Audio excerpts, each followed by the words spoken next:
বান্ধবের সফলতা দেখে যদি আপনার ভেতর আনন্দ কাজ না করে দুঃখ হয়, তাহলে আপনি ধরে নিতে পারেন যে আপনি একটা ছোট লোক। আপনি শুধু ছোট লোক না, আপনি একটা জাত ছোট লোক। কারণ আমগো আশপাশে এমন কিছু মানুষ গিরগিটি আছে যাদেরকে দেখলে স্বয়ং গিরগিটি অক্কা ভাইব। কারণ ওই মানুষরা আপনার সফলতায় খুশি হয় না, ওরা আপনার সফলতায় ব্যতীত হয়। যারা প্রকৃত পক্ষের ছোট লোক তারা দেখবেন যে যখন আপনার আশপাশের কোনো মানুষ উন্নতি করবো, কোনো মানুষ সফলতা লাভ করবো, তখন তারা খুশি হওয়ার বদলে, আনন্দ প্রকাশ করবার বদলে তারা মনটা খারাপ করে দেবে। এর ছোট লোকেরা মনে যে লোকটাই যে সফল হয়েছে, ওই লোকটা কিন্তু কষ্ট করে পরিশ্রম করে একটা জায়গায় আসছে।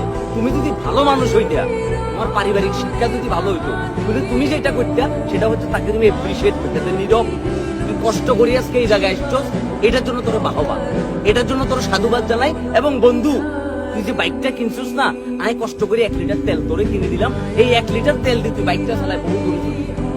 এটা হচ্ছে প্রকৃত বন্ধুর কাজ। কিন্তু আমাদের আশপাশে এমন কিছু মানুষ আছে, এগুলো সবসময় এমন একটা ভাব করে থাকবো যে না, তোমার সফলতায় তারা প্রচন্ড পরিমাণে খুশি, তারা প্রচন্ড পরিমাণে আনন্দিত। কিন্তু বাবুরে, যদি ভেতরটা কাড়ি দেখাইতে পারতাম, তাইলে বুঝতে যে আসলে তুমি যখন কোনো কষ্ট করে সফলতা অর্জন করো, তখন তারা আসলে ভেতরে ভেতরে এতটা কষ্ট পায়।